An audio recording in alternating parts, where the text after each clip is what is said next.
Hello and welcome to the weekly HudUni Games cast, coming to you from the Games office at the University of Huddersfield.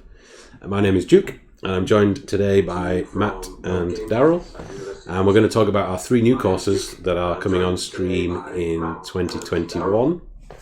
Our three new games courses coming on stream in 2021. Let's roll the intro.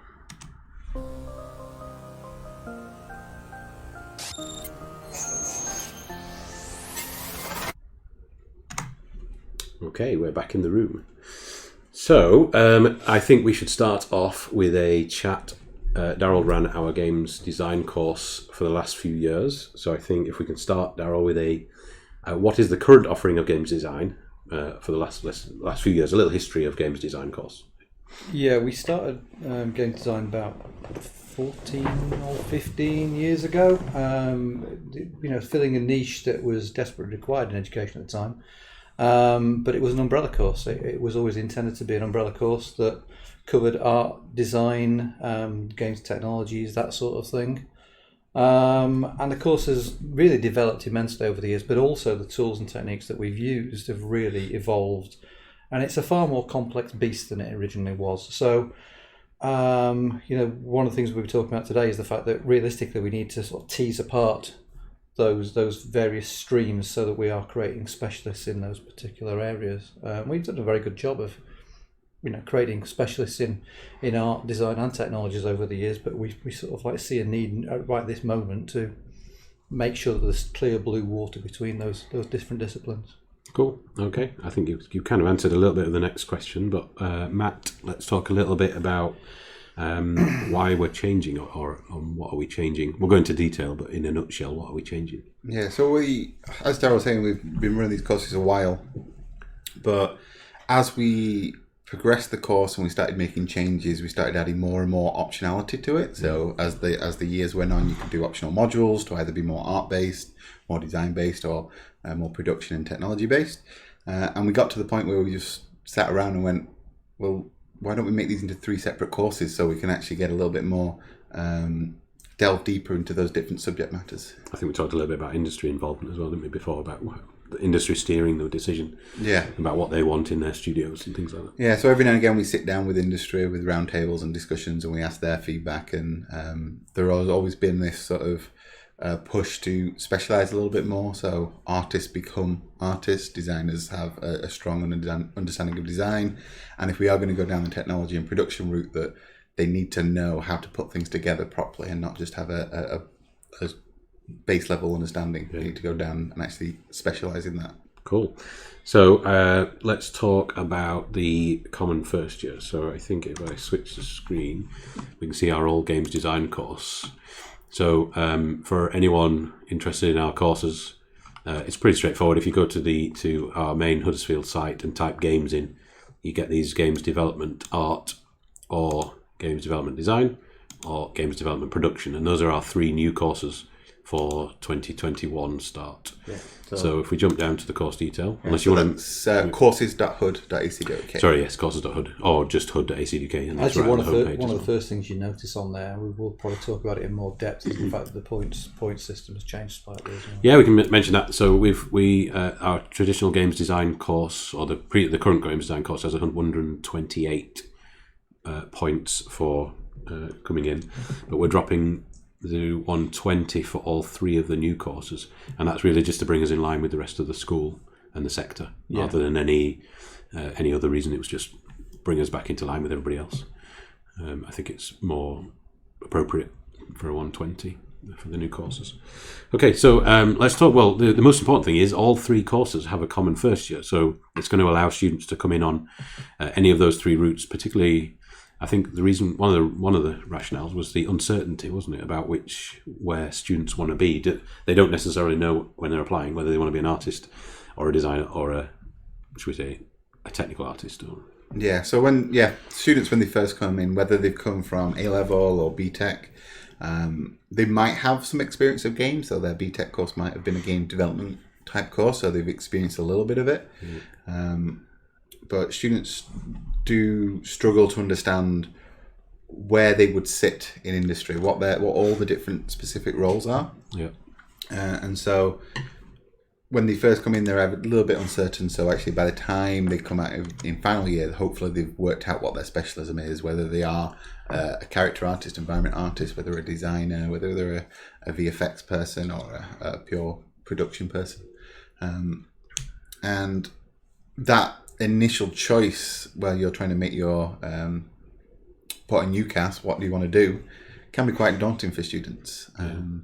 How do you make a choice of what you're going to do for the next 3 to 4 years of your life when you might not even know what there is in terms of games? Okay. You might just know as a student, I want to make games. How do you do that? I think it's also a secondary sort of appeal as well. I mean, we've had constantly questions at interview or when we've talked to people on applicant days and things of that nature. And I want to be a games artist. Why would I choose game design? Yeah. So clearly we're differentiating the courses in that way. But simultaneously it allows us to really specialise. I mean, we've always encouraged our students to specialise towards something in final year. We have people that say I want to be an animator or I want to be a character artist or I want to be whatever. I think it gets us one step closer to that right from the get-go. But having that common first year means that you don't have to make a fixed decision at that point. You might find after you've done a year on a course that you really do have a specialism that you didn't know you had. You might decide you want to be an artist, come on the course and discover that actually the code talks back to you, and you're really good at it, and you've got all these ideas for games that you never thought you'd be able to make, and suddenly the world's your oyster. And obviously we're probably, as part of this discussion, talking about enterprise placement. We always do, but it's a really key factor that you can actually go ahead and make those games into commercial products eventually. I think we can all name students. We won't, but we could all name students who have come thinking they're a character artist and end up by the end of first year they're a programmer or whatever. Yeah, absolutely. I think it's key there as well. What you're saying is that by the time you graduate, industry have set expectations about what your discipline would be with the degree title you have. Yeah. So for years we've had games design as our degree title, yet we're making artists and we're making production people, and yet they're going, well, why have you got a design course? And you're like, but it wasn't a design course, it was actually an art course named design. So let's talk a little bit about so just a brief overview of the modules. We won't go into any detail in today, but so we've got let's just run down these modules here. We've got Concept Dev 1. So this is our thinking up game ideas, if you will. I'm going to very briefly do these. Team project, working in small teams, asset development, and intro to 3D are very much linked, I think, aren't they, in many ways? Although the asset development, I think, is more about the optimization. Yeah, so the intro to 3D is more the organic side of 3D modeling, whereas game asset is the hard surface props and environment side. Then we've got Viz. I may drop into their short names so as we go through this, but hopefully it will make sense. But if I say Viz, I mean Visual Studies. And I've just noticed a spelling mistake which we must change. It says Games Prototyping. So, and Games Prototyping is our currently Unreal Engine 4 introduction type module at the moment anyway. So that's our common first year. The common first year, I think, rather than naming the modules, I have, but like above and beyond that, it's a bit of everything, isn't it? So there's the Viz side of things, which is at one end of the spectrum in many ways, the artist end, and then at the other end of the spectrum, there's the prototyping and building prototypes of games using Unreal. I've just noticed we've dropped our camera feed, so if you just want to keep talking for a moment, let's see. Yeah. So the first year, the common first year is designed to give a student, no matter which sort of area that they want to go into. So maybe they think they're an artist, so they come on the art course. But then by the time they've done first year, they realise, I'm not an artist, I actually really like the idea of design. It gives them the opportunity to switch over to the design course. Yeah, absolutely. I think the other thing that's worth noting is that, there are still quite a few arty modules in the first year. You're all going to wobble for a moment. I'm used to wobbling, mate. But it doesn't mean that you have to be the world's greatest artist. What we're trying to give you is a tool set by which you can express yourself.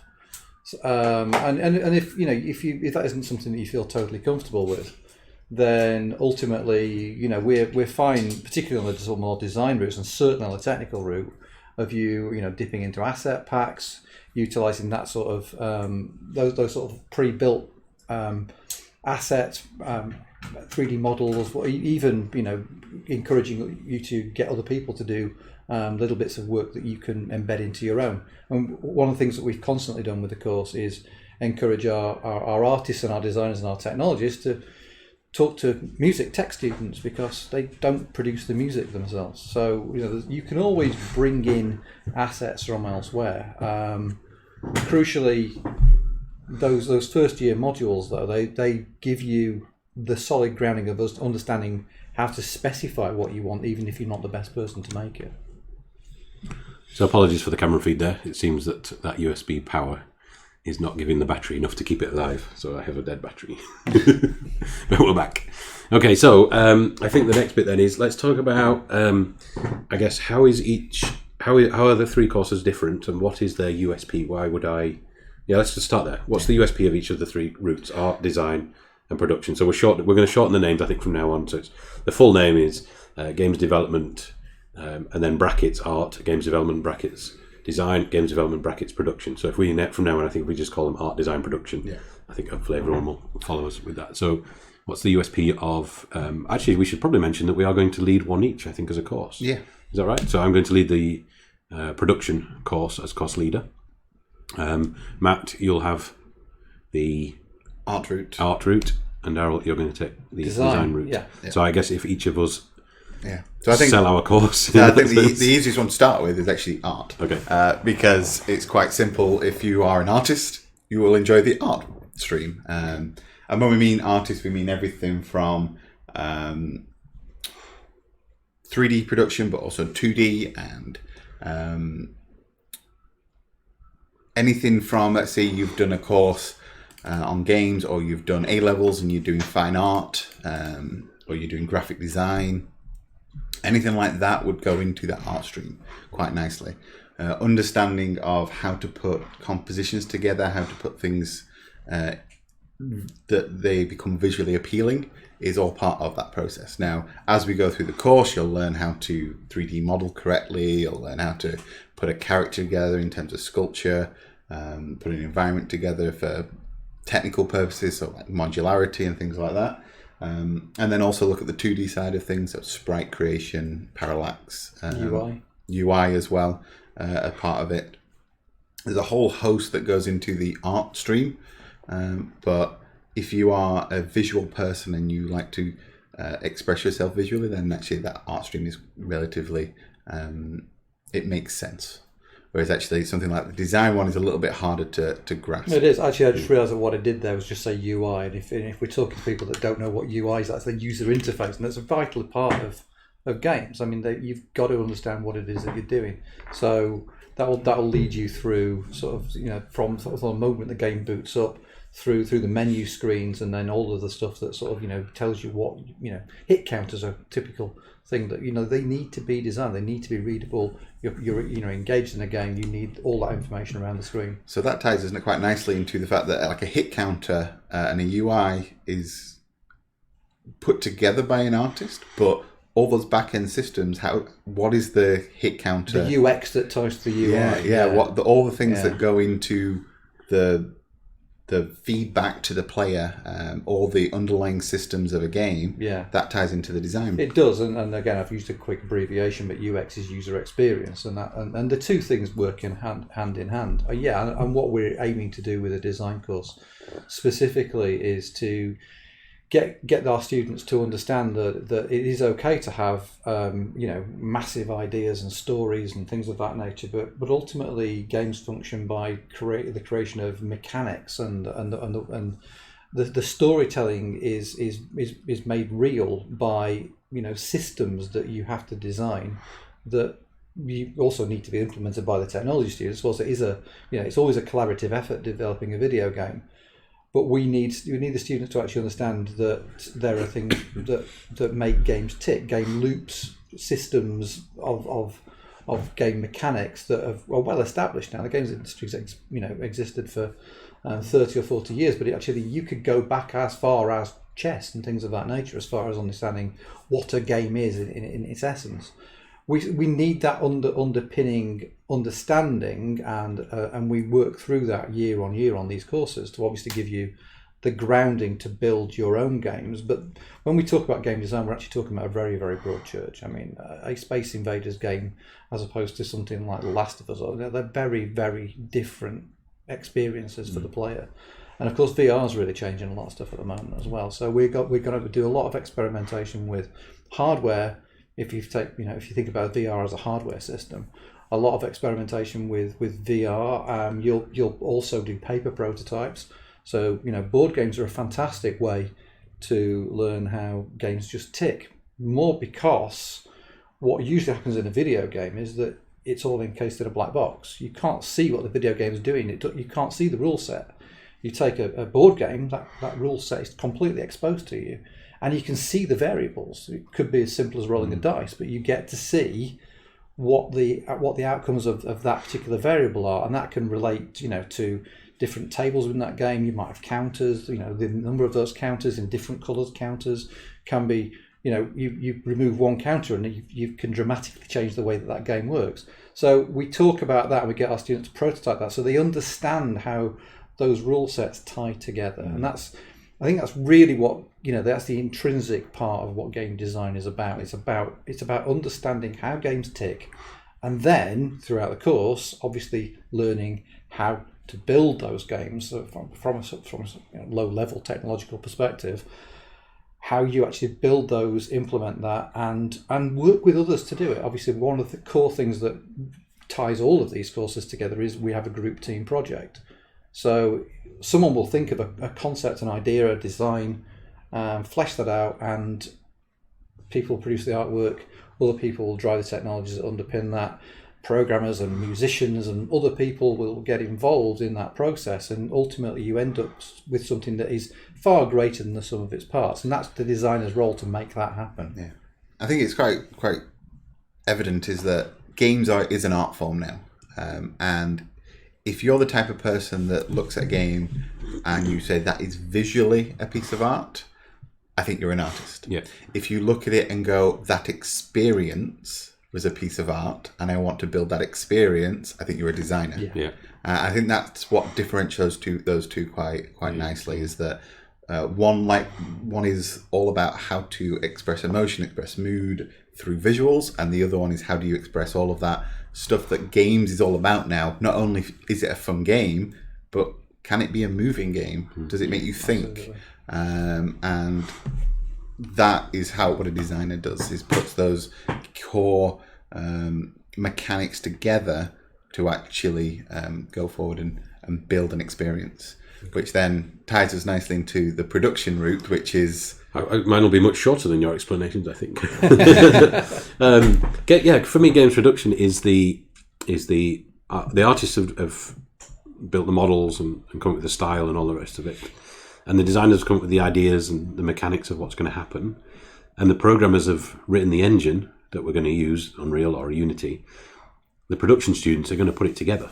They're the glue that's going to bring all of that together to make it look pretty, based on the art style, to make it work based on the mechanics using the engine that the programmers have made. So there is the computer science with games programming. They make the engines, and then the production students, I think, will sit on top of that and they will implement using the engines. They won't write an engine. They will sit above that and they will implement using that engine. And if we talk about sort of the industry aspect of that, that's a very common role now in industry. It's actually someone that is taking the sort of higher level design document that tells you that this level works this way and this part of the story evolves in this level, but it has to work somehow. Someone has to do the grunt work to actually get that functional. So actually building, taking the art assets that the artists have produced and laying those things out to build the structured level so when you explore it, you see things at the right angles and things of that nature, and then doing the scripting that actually ties the story to the engine, essentially, actually making the game tick. There'll be quite a bit of scripting, but not so much programming. We're leaving that for the... Maybe you ought to explain the difference between what scripting and programming. That's a good idea. So scripting would be, programming would be C++, C, so that's writing low level code that's going to be interpreted by the CPU in order to do something. Whereas scripting is using a set of tools that have been provided. So, for example, you might use C# in Unity to script other functions and methods and bits of engine code that already exist, and you're just saying, I'd like a bit of this and I'd like a bit of that. You're not writing that really low-level stuff. And if we talk about it in a blueprint sense from Unreal Engine, it's a visual scripting system. So you're putting in little nodes and you're saying I'd like, I don't know, an if statement. So if the player is dead, load the end screen. You're scripting that rather than real low-level programming of how you actually display the screen, how you actually determine the death of the player and things like that. I think there's a lot of job roles that these 3 courses go straight into really nicely in terms of graduate opportunities. But I think what might be quite interesting, because we were discussing there about the difference between a scripter and a programmer, is who are these courses not for? So if you are a programmer and you really like to get into the engine, you like to build AI systems, you like the networking, things like that, you want to be doing a computer science course. Yeah, if I scroll down on here, we'll see computer science with games programming as our full run by our, in fact, it's not delivered by us up here in Music and Games, it's delivered by our computing and information systems colleagues. So it sits in a whole different part, although in Team Project, second final year currently they work together, it is in a whole different part. It's pure programming, if you will, as opposed to our... So if you are a programmer, yes, you probably want to do on the computer science, but if you are the technically minded, the production course is probably for you. Now, the same way with design, we've talked a lot about story and emotion and sort of like how to get that into a game. If you want to write the story, you probably want to go on a creative writing course, not a games design course. Yeah. And if that really is about storytelling and story writing, I mean, obviously there are, companies like BioWare are a classic example of companies that will employ people to actually think about nothing but story.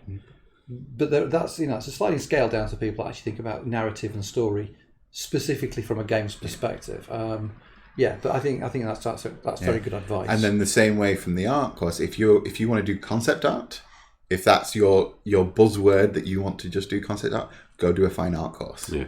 Or an illustration or an illustration course. And to the same level is with animation. We're not an animation course. We will introduce you to the key concepts of animation, how you produce art that works well with an animator.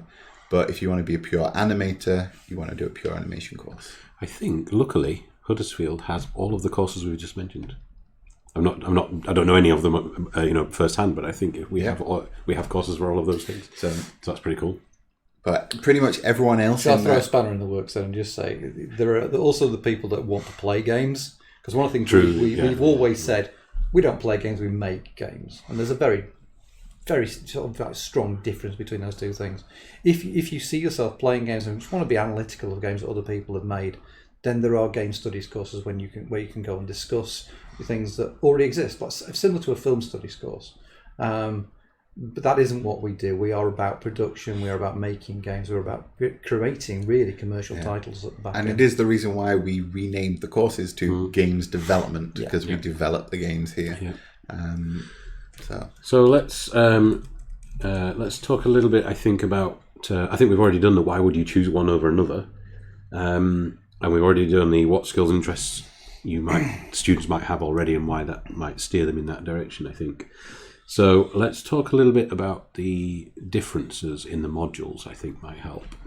So if we go to, so I've got the art version up here at the moment. So we got a common first year. So I've done that one. Yeah. Every year will be the same. It's in second year when they start to differentiate themselves, and we start getting modules that are tied to that particular course. So this one we're looking at the art course. So if we just go down. We can start with Games Design and Development 2, which actually is a common module. They are, that one's common. It's worth noting, actually, there are no options here. So we'll notice that once we get to the other two, so we just jump to the second years for these, you'll see that we have core modules and option modules, whereas in the art stream, they're all core. So it's worth noting that, I think. It's also worth noting, I don't know if we have, that a student coming on to any of the three courses, I may mention it at the beginning, can actually switch at the end of their first year. Yeah, so So, we mentioned that when we were talking about the Just checking. common first year. It's So, an like, important factor. Yeah. So games design development 2. Sorry, you. So yeah, Game Design Development 2 is one that spreads across all 3 modules and 3 courses. And it's a module that is relatively broad in terms of it's a build a vertical prototype, and you will build it from your own perspective. So if you're an artist, it'll be very art heavy. If you're a designer, it'll be design heavy, and if you're a production, it'll be a tech heavy sort of approach. But it's a module that is designed to allow you to give you a much broader understanding of building something from scratch. Okay, so let's check. So we can see that on all 3. So the next one that appears on all 3 is Team Project Games. So that's the first time they currently work with programmers. Is this one. So there is a team project in first year just for these 3 courses, but in the team project second year we bring in the computer science with games programmers, and they tend to bring in some more low level programming skills into Unity and things like that. I think we've already done, if you watch a previous video, maybe we could link it somewhere in the YouTube. We've done a little talk about the game jams and how we run that, but we can, so that's on all 3. Is there anything you want to add there? Not just the fact that we've done a discussion on the team project module previously, so we'll link that over to that Gamescast. Okay, so something that's now different is this 3D environment and hard surface production, which doesn't appear for design students or production students. So this is a unique module now. So if you wants to tell us a bit about 3D environment and hard surface production. So this is for the environment artist. If we're gonna just put a label on it, the type of job role that you would go from is understanding how to build an environment for games, both from the artistic point of view, but also looking at things like building construction and modularity, prop creation, foliage, lighting, color theory. All of those will tie into that module and how we actually put things together. Now it's called hard surface as well, so we can actually look at props and vehicles as well. So how we actually go about modeling those type of objects. Okay, cool. And then we've got visual design for games, which is also an option for design students. So they that's an option for them, and it's actually, this is incorrect. I need to change this. It's not an option for our production students. So we'll change that. So visual design for games, second year module. So visual design is looking at how to portray things visually. So one of the nice examples that we like to use is the difference between Mario and Limbo. Both are 2D platformers. Both you go from left to right, and that is the entire purpose of the game. Yet both have a completely different mood and atmosphere and sort of narrative to them, and that's all done through the visual communication. So a designer would pick this one as if they want to create experiences that are visual based. So having that understanding of how you do that is really key and important. Cool. And then we've got 3D sculpture, which is that unique as well. Yes. So that's our last of the unique modules. 3D this sculpture is sort of modules. like the opposite to the 3D environment one. Is that if that's the 3D environment hard surface modeling and production, vehicles, environments, things like that. The sculpture is for character production, organic. So we look at humanoid characters, creature characters, how you put topology together, how you get the right form of anatomy and things like that. So between both of those 3D modules in second year, you get a really broad understanding of the production process. Cool. Sounds pretty awesome to me. I'm not an artist, which is why it sounds so awesome. So if we switch to the design route, we've got the same game design and development 2. We've got the same team project. The differences here, we've got game design and innovation and games analysis and design, which I think are unique to. Oh no, games production does the innovation one. So let's start with game design and innovation. Daryl, do you want to tell us about this one? Oh, there is the text here, and then we've got the games analysis and design. So these are our 2 standout design modules. I think we've got a video actually that Carlo's put together for us, because currently Carlo's leading these modules. He is, Carlo's yes, I think it's probably wise to again link to that. Okay, we can do that. Yeah, and let Carlo explain very specifically what. So we just highlight for now that those are the unique But modules. I think in a nutshell, it's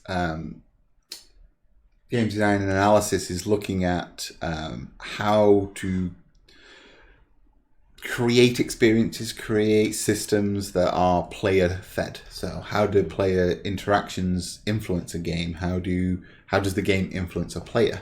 Really delving deep into that sort of analytical approach to game design.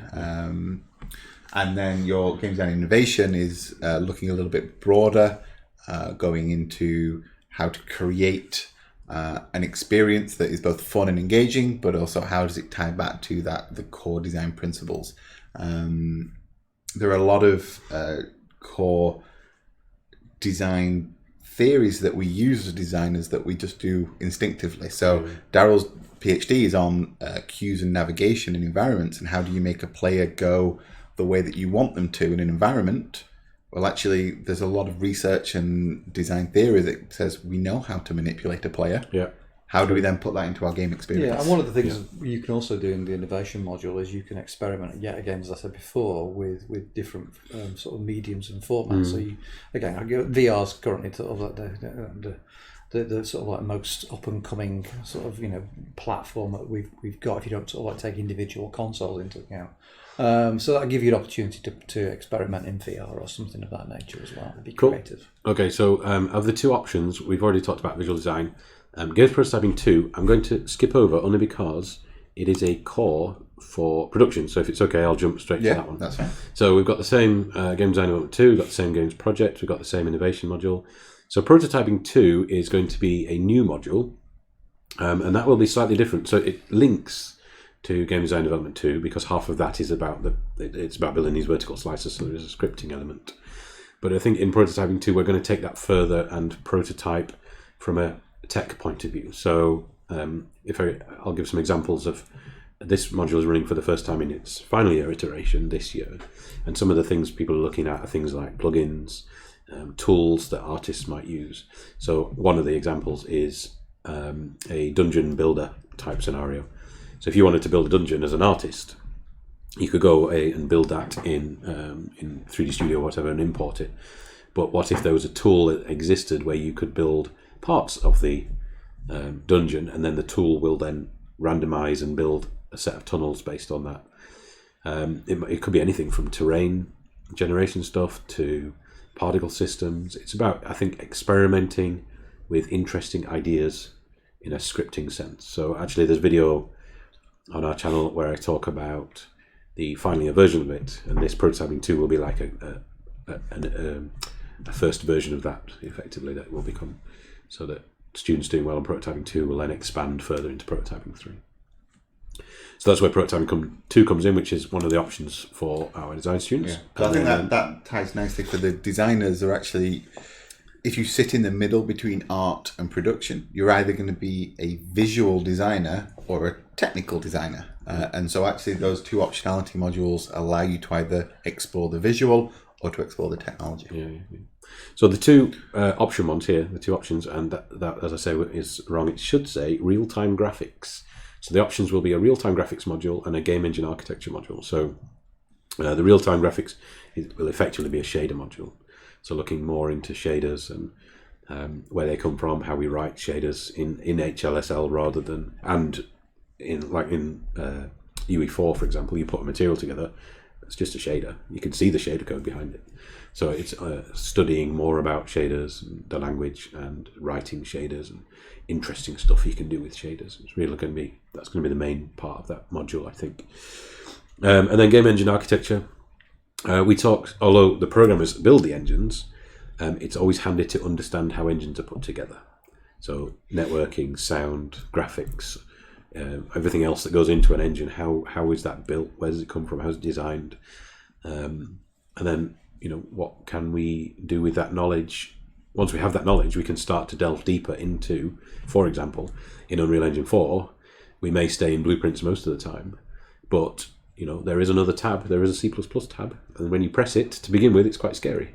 But once you start to understand how a game engine is put together, it's not that scary anymore, and they can start to delve, particularly because I think in Prototyping 3, which we'll talk about later, students might start thinking, actually, maybe I should delve under the hood a bit, just a light touch, not full programmer, just explore and see what I can do. I think that it could create some very interesting opportunities for the most technical of our students. So I think that we've covered all 3 courses up to second year. We were going to, I think at some point we'll talk about placement opportunities, but I think we should save that for another day, just because we're already at 35 minutes. So we'll talk. I think we should do an entire video just on placement year. I think we probably could just give a very brief overview on that. Okay. So I mean, obviously, one of our core sort of issues is that we cannot get every single student that we would like to into an industry placement. So as a university, we've created several different systems that allow us to have students that are either working internally on games or working for themselves on games, but supported by the university. And yes, I think a longer, deeper video about that is essential. We could talk for hours just about that, couldn't we? Okay, so let's talk about the final year then. So let's just now. What's interesting about final year is because these first years will be in 2021, second years in 2022. Our first final year will be 2023. So it's worth mentioning that in 3 years, things might change. I think that we need to kind of preface this conversation with things might change. I don't know how much, but I think you should do that. But I think it's really easy to describe final year. Final year is all about specialism. Yeah, there is that. If you're an artist, what type of artist are you? Are you a character artist, environment artist, VFX artist? What is it that you are? 2D artist. If you're a designer, what type of designer are you? Yeah. Do you like to focus on level design? Do you like to focus on character interactions and player interactions? Do you like to build things? And then if you're a production, what type of production are you? Yeah. Do you really like the visual side of it and you want to be a VFX artist actually? Yeah. Or a technical artist and actually building tools for the artist to use? Doesn't really matter. As we go through these, you'll see we've got these all these different modules, but all of them are designed around making specialisms. I think you're right. No matter if and how and when any of these modules change, that still holds true in any situation. So very briefly then, individual project is the opportunity to experiment within your own field of interest related to the course. Team project is a continuation of the first and second year. Although it's a large continuation. It works slightly differently. I don't think we need to go into too much detail. I think we've explained it in the other video. Okay, cool. Advanced visitors for games comes in now. So what's the advanced bit, I suppose, is the question. The advanced bit is really delving into visual narrative and understanding. So it is portfolio focus, as we want you to have a portfolio ready for graduation. So it's how do you visually build a portfolio that actually says that you are an artist. Cool. It's always interesting students that come in through the program let's say they're a character artist. They'll have a really strong understanding of building characters, but then you start delving in deeper and saying, so why are they that colour, for instance? Why are they wearing those clothes? Why are they in that pose? Like when we start delving deeper into just visual narrative and visual design, it opens up an entire can of worms of how do you actually go that next step. Cool. And then our next choice is advanced 3D. So Daryl, you currently lead that one. What's advanced about that one? It's actually very similar to the advanced visual design. Similar sorts of themes, but the emphasis is on understanding the technologies, really sort of doing a more research-based approach into your specialism. So if you want to be a technical character artist, you really do need to know the sort of like the latest tools, techniques, and approaches to development of characters. You need to understand the software, the tools, if you like, the tool chain that you go through to produce that particular asset. And then again, like Matt's, it is about the production of that portfolio. We are very keen to make sure that our students in final year, whilst they are still undergrads, are starting to put together that professional looking portfolio that's going to lead to the job when they graduate. So it's very much about that portfolio development process, but from a far more sort of technical and research based perspective. I think it's a big difference. I think that for all three of them, isn't it? So let's have a look. This is the design route and their choices. Whoops, So let's just shrink these a little bit. Same individual project, same team project. Concept Dev 3, we should link to Carlo's video because that's the best explanation we have of that module, unless you want to summarise as you did with the other concepts. Yeah, so essentially just going further into understanding of player behaviour. I think by this point in final year, you will have found where your specialism lies in sort of that design field, but then it's how to then apply that to commercial games, how to make sure that what you're demonstrating to a potential employer is that I understand how games are made, both from the technical perspective, but also how do you actually make players want to play your game in the first place. Cool. And then, so as I didn't have it on screen before, but we've got the individual project, the team project games, and then the concept of 3. And then the options, so prototyping 3, I'm currently delivering that this year. I know that I gave the example before of a dungeon builder, and I've got somebody else doing some stuff with Niagara, the particle system, somebody doing some networking. So how do we, not networking like a programmer, programming sockets and so on, but although he's using sockets, but how do you create an Unreal game where some of the work is done on a mobile? So there's a different interface with that. And then one even looking at dialogue systems within Unreal and building tools for artists to use in their games and other designers to use. So it's a bit like prototyping too. It's taking it forward, plugins, maybe some people drifting into C++ if they wished.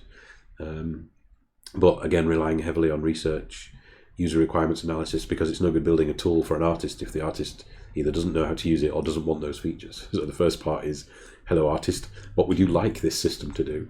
And then from there building a product spec and then building a tool that you then pass back to the artist, and there's a testing phase and things like that. So take it a bit further. And then I think we did advanced viz before. Yeah, but I think this is basically the same as before, is that you're either a visual designer or you're a technical designer. So this gives you that optionality to say which one you are by final year. Yeah, cool. And then the production one, we've got, wrong yet. Yeah, scroll to the right, yeah. So the same individual project, the same team project. Prototyping 3 I've already talked about, however, it's now core. And then advanced computer games development is actually taught to our programmers as well. And I think what's going to be interesting about this module when our production students take it is there's currently a lot of opportunity to explore AR, VR, and other haptic type systems like brain scanners.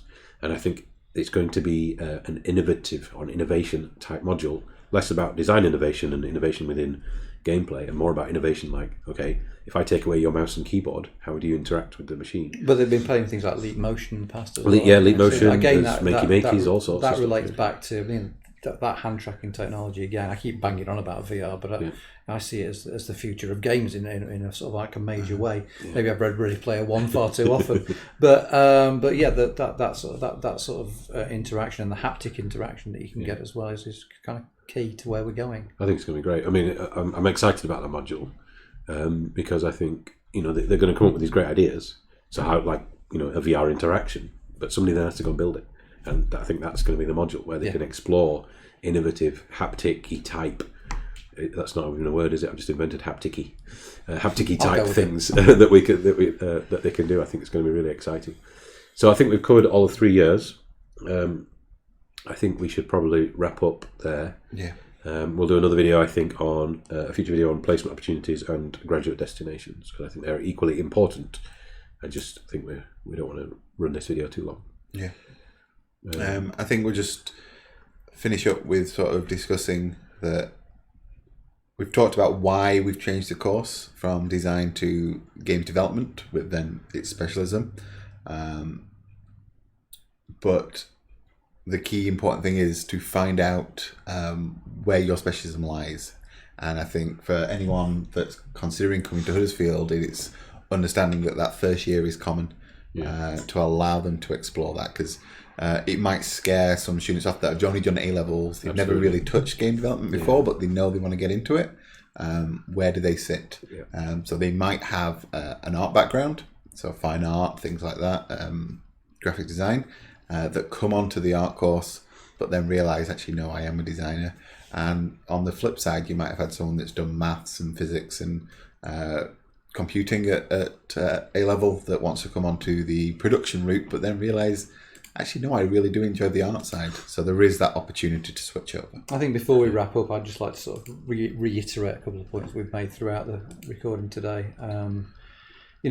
We've always had a strong ethos on working collaboratively, making games in teams, and that isn't going to go away. That's actually going to be bolstered by the fact that we're really allowing people to specialise from a very early point in their academic careers. We're hoping that where we're going to end up is with people with even more refined skill sets, and it's those people with refined skill sets that make games in the real world, in industry. It will allow us to make stronger games and games prototypes whilst they're on the course. Probably another video we need to do is the vast number of commercial games that we have produced while students have been on the course. I mean, in just the last month, we've seen This Dead Winter get kickstarted, and we've also seen Yes, Your Grace. Yes, Your Grace. I can Thanks see. for saving me there, Mark. It's gone. It's gone. You can see the cogs slowing down. Yeah. Yes, I was giving Brave at Night. But yeah, Yes, Your Grace has just been released just 2 days ago on Steam, and that started out as an enterprise placement year project and has taken years to perfect, but is currently available. Go buy it. Go buy. Yes, Your Grace. But yeah, so we do need to. I think, go into that in a lot more depth, just to show that when we say we don't just play games, we make games, we genuinely mean that's what we do. Yeah. So I think to wrap up, I think the best thing if someone is considering coming to Huddersfield and they're not 100% sure on which one to pick in terms of the three different courses is to book on an open day. Yeah. And come and have a chat with us. Yeah, I think you can read all about the courses. Luckily, we have the domain name at the bottom of this stream at all times. So courses.hud.acdk. You can read the screen that we've been switching to is basically that. And as Matt says, book on an open day. Once you've applied, there's always AVDs and things like that. So applicant visit days, or just drop us an email. So through the website, you can find contact details. Any questions, go that route. I think is probably the best way. Okay, thank you very much, and we shall hopefully see you all next week. Thank you.